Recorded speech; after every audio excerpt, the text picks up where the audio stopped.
Hi, and welcome to ADCES's podcast, The Huddle, Conversations with the Diabetes Care Team. In each episode, we speak with guests across the diabetes care space to bring you perspectives, issues, and updates that elevate your role, inform your practice, and ignite your passion. I'm your host, Sasha Ullman, the Director of Diabetes Education and Prevention Programs at the Association of Diabetes Care and Education Specialists.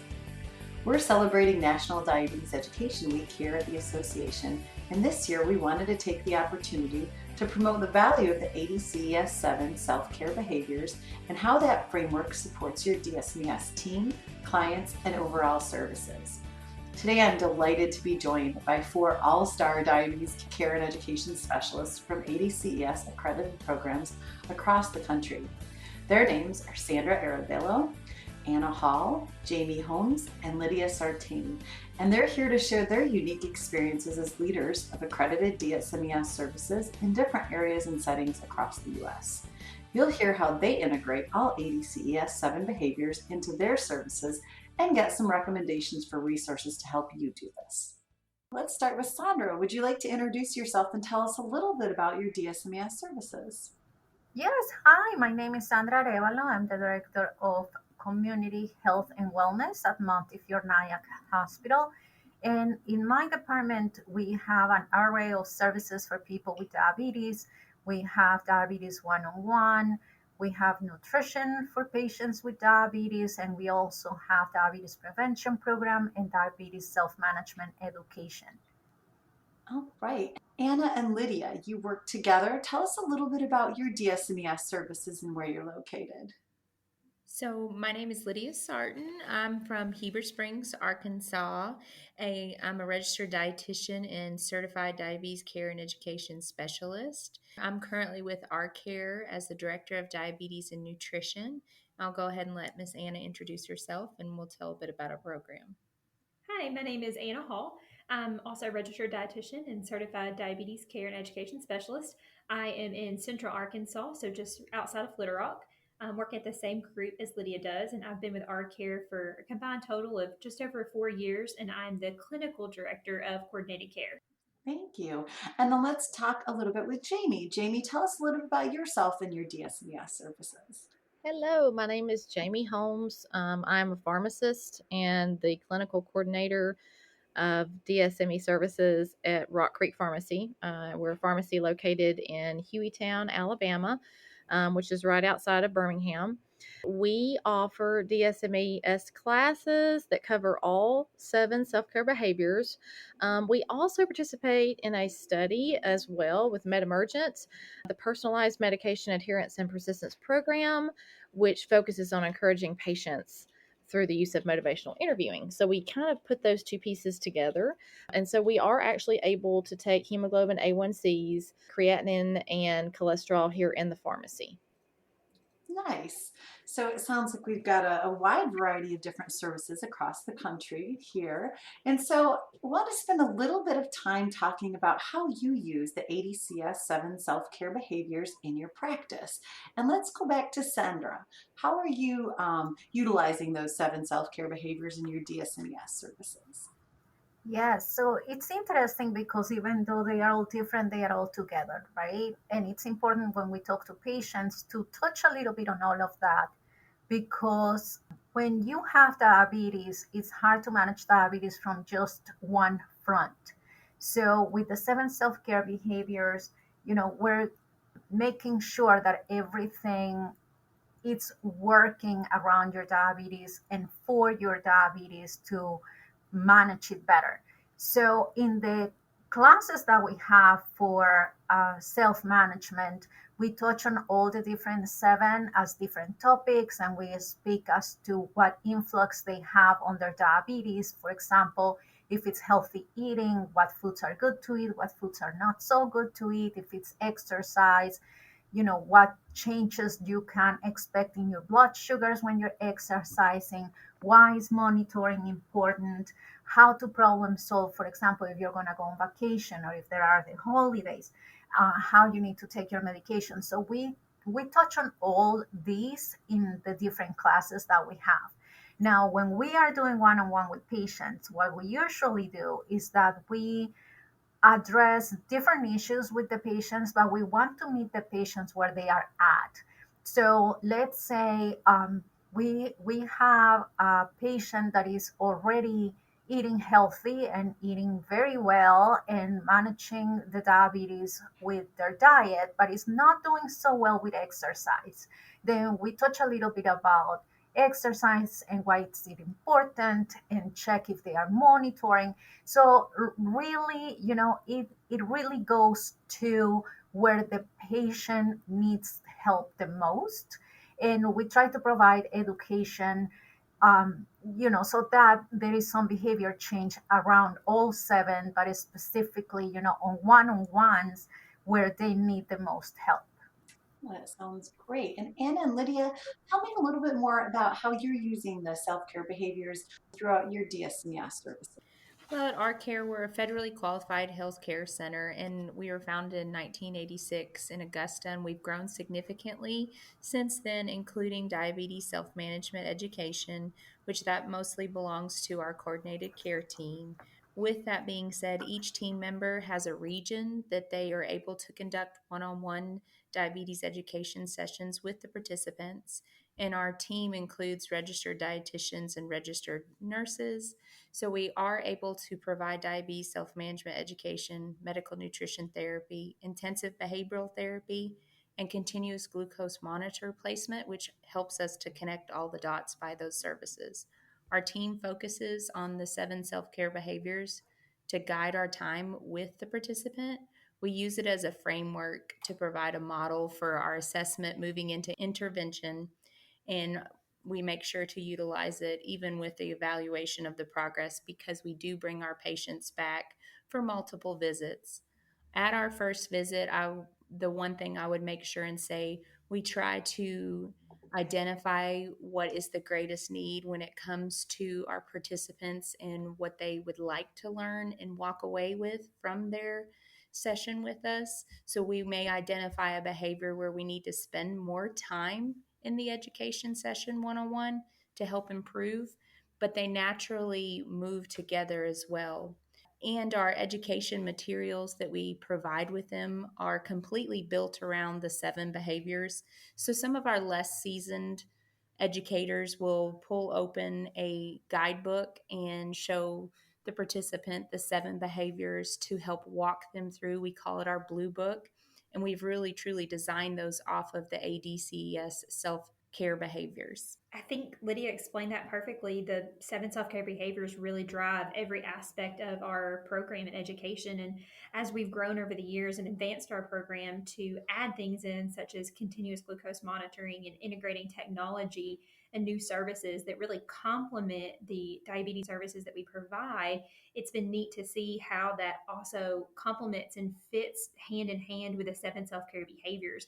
So integrating CGMs has fit with self-monitoring, it's fit with healthy coping, problem solving, and it's helped us really touch base on some of those 7 self-care behaviors that maybe at times a little bit more difficult to cover. So truly, as Lydia said, it's the framework that guides all of our education and services. That's great. And it's good to hear how you're incorporating problem solving and healthy coping. Those are often tough ones for people to set goals in, and I think they're often less covered. So let's move on to Jamie. You're kind of newer at this. Let's hear a little bit more about how you're using the self-care behaviors in your practice. Yes. So we're going over all of those behaviors through our classes. And generally, we get referrals from doctors who have learned about our classes, and also going around with word of mouth. Actually, we've had patients that have gone through a class that are really loving it, so they'll tell their friends, and then they come, and it's become a great thing. Our owner, my supervisor, bought a space to hold those classes. The participants each get a binder, which goes over every single session. And in these sessions, we share, especially that there are modifiable risk factors that directly correlate with diabetes. Education is key, and that's what we feel here at Rock Creek. Most patients really have no idea that they have so much influence over their own progression of the disease. I mean, obviously it is a progressive disease, but there are opportunities that we can use to slow the progression. And that's where these 7 behaviors are key. Generally, patients will come to us with a direct need or problem. And as we go through that, we help them solve the problem. We teach them that they have all of these tools in their toolbox, essentially. And we even have a direct line now where people can just call in when they have issues. We also can help monitor the patients by encouraging them and teaching them how to do that themselves. We've had sit down sessions where we've kind of gone over. I mean, nobody really likes the thought of having to monitor themselves, whether it be through regular glucose monitoring, CGM. However, they don't really, a lot of people don't feel comfortable doing it, and they don't even check their blood sugar. So we're teaching them it's okay. Tell me where you're afraid. Let us sit down with you. Let us show you this. And with knowledge, there is power. So that has been a huge piece to it. And then with the help of our A1C machine, we're able to kind of keep track of them. Generally, they come in after they go through the classes. We still, if they join, if they get their A1C check, they can come in every 3 months and we can see where they're having issues. If we come up with a goal, when they come in, and then we help follow them throughout the year and help them get on track.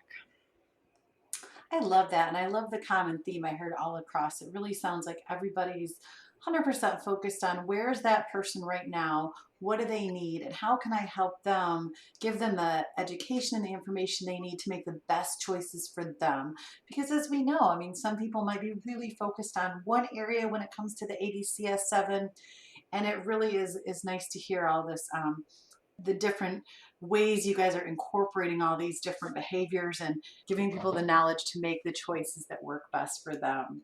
So now I want to spend a few minutes talking about, I know you all kind of touched on it, but really thinking about how these different behaviors, even though it's a really nice framework to help keep things kind of more organized, and in teaching it helps to have these different 7 behaviors. Especially, I heard someone say, as you're beginning your DSMES services, it's a nice framework because it makes it straightforward, I would say. But thinking about how you connect the dots, because we're not making healthy choices in food without thinking about monitoring or healthy coping, and all of them kind of tag on to each other. So I'll start again with Sandra and just thinking about, how are you connecting the dots for your participants when it comes to all these different behaviors and making the right choices for themselves? I think that what really connects the dots, it's the diabetes itself. We, next to the diabetes, we first have healthy coping, eating, and being active. And of course, these are uh, principles that we need to take into consideration with working with people with diabetes. But then at the same time, that doesn't go well if they're not taking the medication or they're not monitoring. And there are some patients that actually don't need medication or don't need to be monitoring.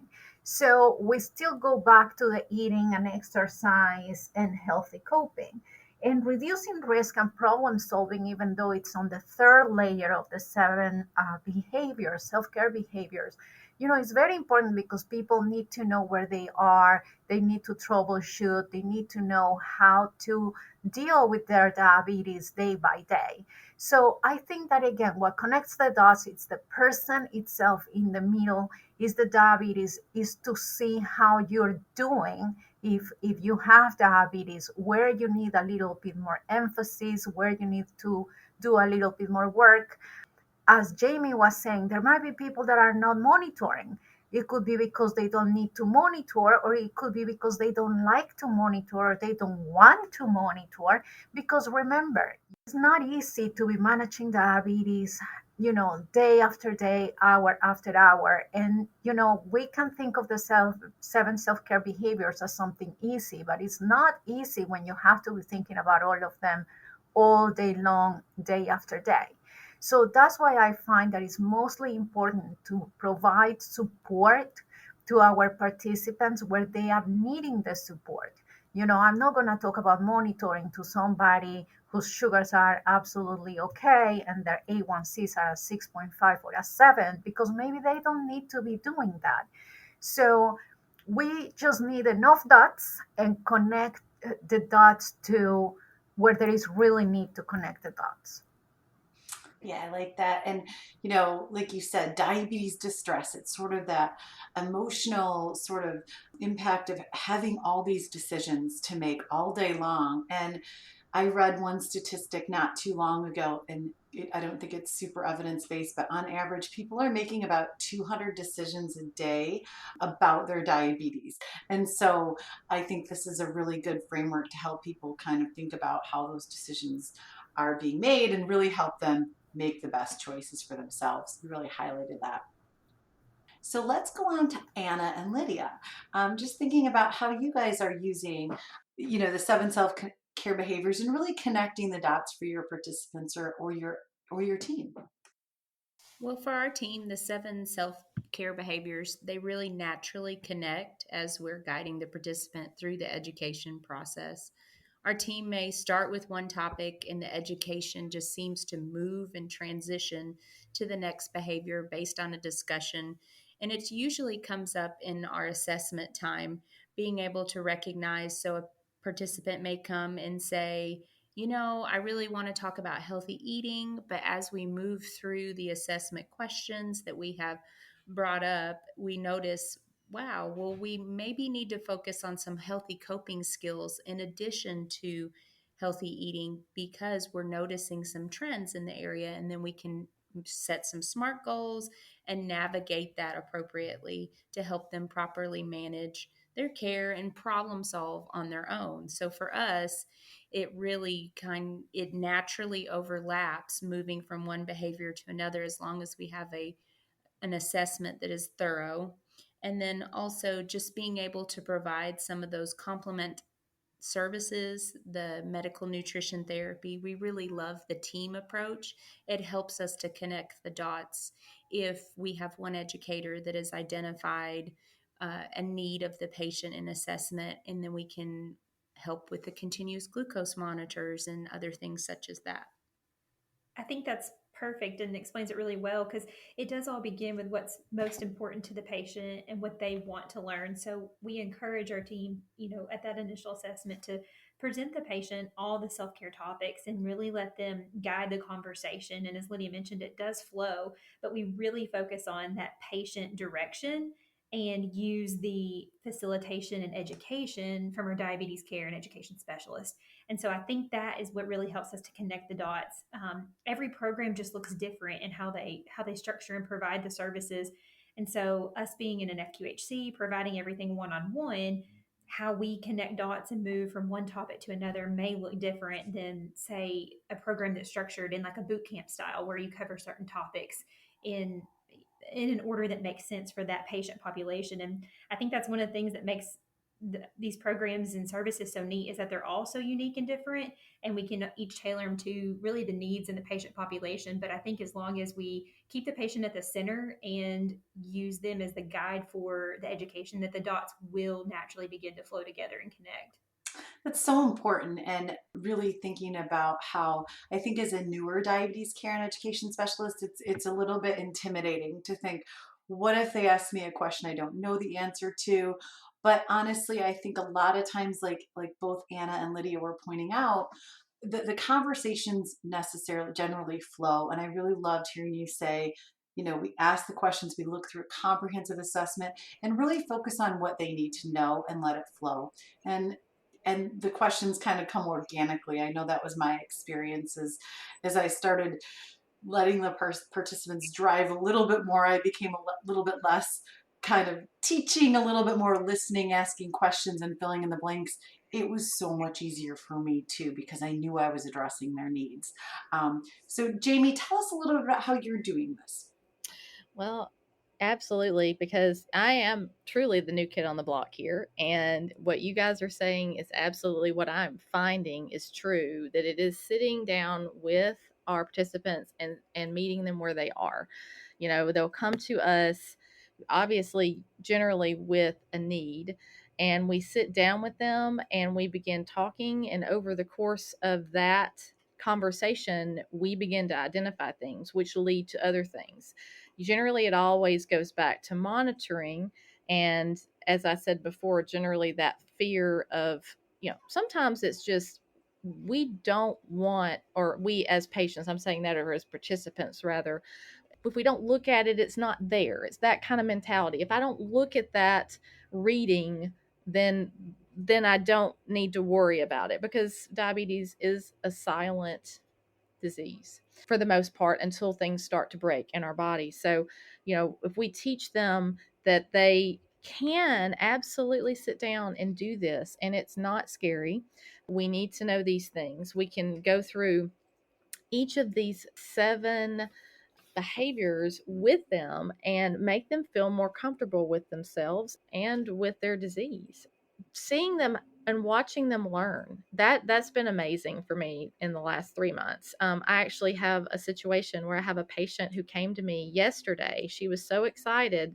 It's kind of funny. She said, Jamie, I had a cheat day. And of course, I'm just kind of looking at her like, oh no, what do you mean you had a cheat day? And she said that she told me how she went to, we have a burger place down here in Alabama called Mugshots. And she said, I had a burger and french fries. But here was the cool part about it. She had been taking her blood sugar. She had been taking her blood sugar. She knew what her sugar was that morning. And after she had her cheat day, the next morning it was 183. She said, Jamie, no more cheat days. And for me, that was exciting because she learned something. She learned something about herself, about her body. And, she was able to come and tell me that. That was amazing. We've had other instances where we've had patients who came in unable to take their medicine because they can't afford it. Well, if they tell me that, if they give me that piece, then I'm able to kind of work on their behalf to help them. But then in the meanwhile, we can sit down and talk about healthy eating, activity, the things of that nature. So it's that kind of connecting the dots that is amazing to watch. And then probably the biggest or most exciting success story is that we have a patient that he was diagnosed and he had COVID and was diagnosed and came out of the hospital and was put on insulin. And he was very distressed and upset. He came to us and said, I don't know what to do. I don't even know how to really administer this insulin, which is a really scary thing. Well, within the course of 5 weeks, we worked with him, and it's exciting that he is now able to come off the insulin, guys. So that is incredible, and that's where I'm enjoying seeing this take flight. Yeah, it's definitely rewarding. Definitely, I think we have one of the most rewarding jobs there are out there. And I think you all hit on a few things that I think were really cool to me is hearing sort of the experiments that your participants are doing. I mean, I think that's the big part of learning. And also the part of diabetes is tough. And I think you're all acknowledging it is tough, but there's so much you can do. And I think, Jamie, you said, it's kind of a silent or invisible disease, and people want to just push it away. But if you can acknowledge it and really look at the things you can do, you can make such a difference and feel better, and see the different impact that all these different things are making on your self-care. So I have one more question for everybody. And so just really to think about, as you have utilized ADCES's resources, I'd just like to hear about some resources that you might recommend to others, or kind of what your favorite resources related to the ADCES7. I'm going to go in the same order. We'll start with Sandra. I don't know if it's because the majority of my patients are Spanish speakers, they're Latinos. Obviously, my favorite resources are all the handouts that you have in Spanish. I think that they are very nice, very clear, very simple language. So I use them all the time. But also, I think that you have great resources for diabetes educator specialists, because there are so many webinars there that teach you, from the 7 healthcare behaviors to CGMs and technology and everything that is out there. So those two are my favorites. Great, thank you. And how about Anna and Lydia? When it comes to the ADCES, that offers numerous resources for establishing and improving a diabetes self-management program, it's kind of hard to choose, but I definitely lean towards, for any new or existing programs, I would definitely recommend the ADCES education and care curriculum as a quality coordinator, I have that book open on my desk almost every day. Many areas that you will find to struggle with participants, whether that be how to teach one of the 7 behaviors or how to set a goal on one of those behaviors. That's something that when it comes to one-on-one with our patients, we may struggle with some goal setting, some SMART goals, but this resource really helps you when you have various participants with different backgrounds and trying to set that patient-driven goal. And it also gives you so many examples of how to accomplish that with your participant. I agree with Lydia. The education and care curriculum is a great tool, and it's one that we make sure each one of our educators has a copy of to use as a reference and a resource and a guide. But secondary to the curriculum book, I would also say the Diabetes Self Management Education Desk Reference is truly a gold mine of information. It's quite a large book. It may look a little daunting and overwhelming, but it's a great tool, and it really personally helped me as I was studying for my certification exam. And it's just a great reference. It's something I'll always want to keep an updated copy of on my bookshelf in my office. And then lastly, I would say the ADCES Quick Guide to Medications is a very practical, applicable tool. It's a small pocket book that you can carry with you. And again, is something that we make sure everyone on our team has a copy of. It's just a great resource and guide. And we find that even our providers and those in the clinics with us kind of gravitate towards that when they see it. So a lot of great resources and a lot of great tools just out there at your fingertips to access and purchase, and some for free as well. And Jamie, as you're starting up, what resources have you found that have been most helpful as you're getting started with your DSMES services in Alabama? I absolutely love the tools and resources, which go over each of the 7 behaviors, and they're just as Sandra said, the printouts that you can print. I've been handing them out to participants, and a lot of these actually, if you go through, you can find recipes, you can find ways to kind of get through difficult situations such as holidays, which is something that we're all about to face. You know, things that they're able to read and absolutely understand. I also, too, have had a patient who is able to utilize the Spanish language resources. So that has been fabulous. So I absolutely love this website. Yeah, it's good. And we have several different language resources on our website, which is really nice. I know when I was working clinically, I was always struggling to find resources in another language that I could trust. I'll never forget one time I pulled something off the web and the person said, "Why would I eat a horse's hoof?" And I thought, oh no, I am not pulling resources off the internet anymore unless I trust the reference. So I think that's good. ADCS definitely does a thorough review and translation of things. So you know you're not offering random things like that. So before we end, any final thoughts from anyone? I'll kind of throw it out there to see if anybody has any closing thoughts or additional things to share. I don't really have much to add other than just a thank you to ADCES for your support of what you provide to programs, quality coordinators, diabetes care education specialists, and allowing us to better serve participants of our program. And encourage everyone to tap into the resources that's available, reach out to other programs. I know personally, I've learned a lot just by networking and seeing what other groups are doing as well. Chances are there's something that you can pull and take from a program to add to yours. And it's always neat to collaborate with fellows in this field.